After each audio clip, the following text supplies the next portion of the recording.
Hey everybody, I'm Hugh Brownstone for Three Blind Men and an Elephant, and this is going to be short, relatively speaking. That's because I just finished watching Sigma's live stream of their new $1,200 630 gram 85mm f1.4 DGDN art lens for Sony and L mount. Even though I wish I'd had the lens in hand before the embargo lifted, Jack, I fell a little bit in love with the company anyway, understood the lens, and just pre-ordered one. I mean, it's not like you or I don't already know that Sigma almost single-handedly changed the industry's perception of what an independent lens manufacturer can do. It's not like you or I don't already know that the SLR version of this lens is legendary for its optical quality and size and weight. It's certainly not like I don't already have first-hand experience with Sigma glass. We own their Micro Four Thirds 30mm f1.4 and APS-C 16mm f1.4 as well. We've tested their 35-1.2, 45-2.8, the 60-600 beast from the East telephoto zoom, and we've always been impressed. We've borrowed their 18-35 1.8 for production work, and it was wonderful. And it's not like I didn't already declare, all the way back at Photokina in 2018, my belief that the L-mount Alliance was the most important announcement of the entire show. It's that this morning, Sigma had me at hello. Actually, they had me at hello last night, logically anyway, when I learned under NDA that this new 85 1.4 is approximately half the size and weight of, yet ostensibly optically superior to, their already incredible HSM art lens, the one originally designed for SLRs. Why? Well, first, I bought into the L-mount Alliance specifically because I thought Sigma would make a great lens partner. I am a primes kind of guy. Ever since the 45 2.8, I've been waiting for them to bring out other optically superb, accessibly priced, smaller, mirrorless specific primes.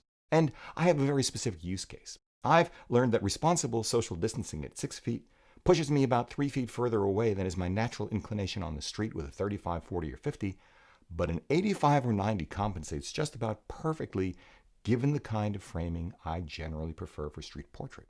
Second, while MTF charts don't measure everything, you can't strictly compare the MTF chart of one manufacturer to another, blah blah blah blah.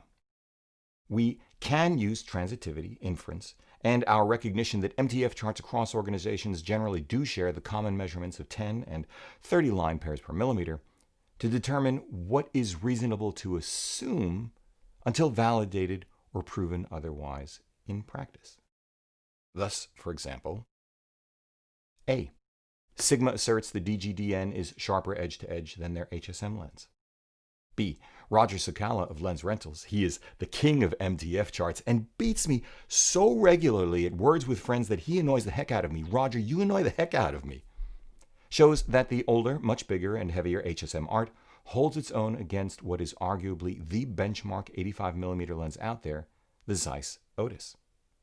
C. Roger's MTF testing also suggests that the new DGDN's performance at 1.4 is comparable to, possibly superior to, that of the Zeiss Batis 85 1.8 wide open, which we've owned and think is outstanding. D. Meanwhile, over at DxOMark, that same 85 HSM is already their highest rated full-frame portrait length lens, period, beating the Zeiss Otis, and the Batis, and the Sony G Master, which we named our 2016 Lens of the Year, and Sony's 90mm 2.8, which we've owned as well. And everything from Canon and Nikon, you get the idea. And E, while I've used Leica's Apo Summicron SL 90mm enough to know absolutely that it is the last portrait-length lens I would ever buy, now is not the time for me to allocate almost $6,000 for the privilege and joy of shooting with one on a regular basis.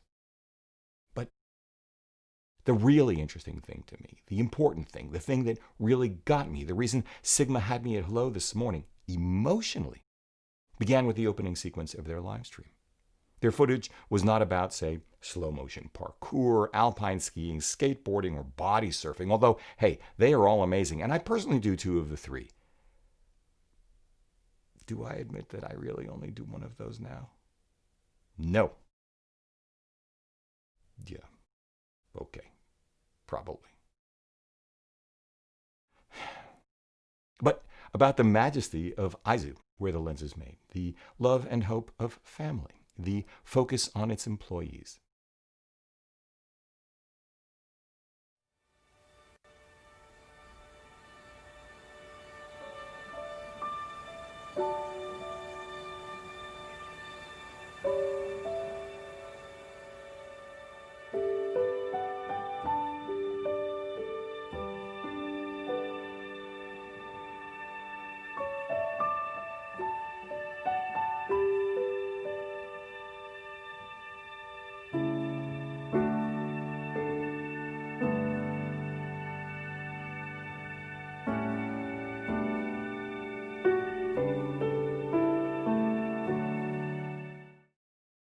They had me when the president of the company, Kazuto Yamaki, showed up on screen by himself instead of the bevy of brand ambassadors. They had me when the first words he uttered beyond a welcome, his name and title, were a recognition of the coronavirus pandemic and sympathy for its victims. They had me when he took us, without fanfare, through their design objectives for the lens, their approach for delivering on those objectives, the results compared to other lenses, and the simplicity, clarity, and transparency with which he did so. They had me when he took the time to share with us that the lens's optical designer and mechanical designer have been working together as a team for 10 years. They had me at Ghostbusters, the name of the group inside the company responsible for taming ghosting and flare. We live in an era of rapidly escalating prices and delayed new tooling in the camera industry because for most companies it's either that or go out of business. I understand. But we seem to also be living in an era when marketing in the camera industry has too often run amok, overpromising and underdelivering, and in the most egregious circumstances, treating their target audiences with disdain by, dangling glittery specs unusable in the real world for anything other than tinkering, using their customers as beta testers, or, speaking of tinkering, I remember this all too well, putting a motocross racer on a pedestal at Photokina and paying him to just stand there for hours tinkering with his bike, checking chain tension for absolutely no reason, as if this says anything about actual camera gear. Though it does say quite a bit about what that particular marketing department thought of their company's target audience. But not Sigma. I do have questions about how silently, smoothly, and assuredly the autofocus will work in fact. How well lateral and longitudinal chromatic aberration are corrected to my eye, in fact. And how significant or not is the lens's focus breathing. We'll see.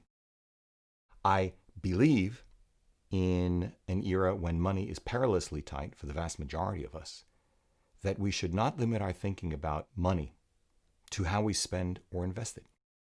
I believe we should be thinking especially now about how we vote with our money, for whom we vote with our money.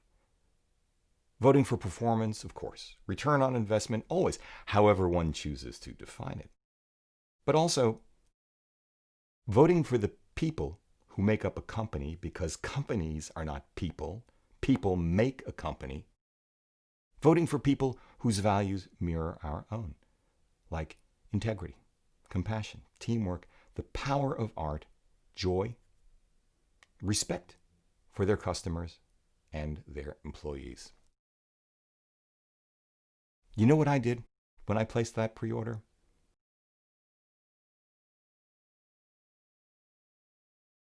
I voted with my money for a company whose products and values align with the best of my own intentions. But hey, that's just me.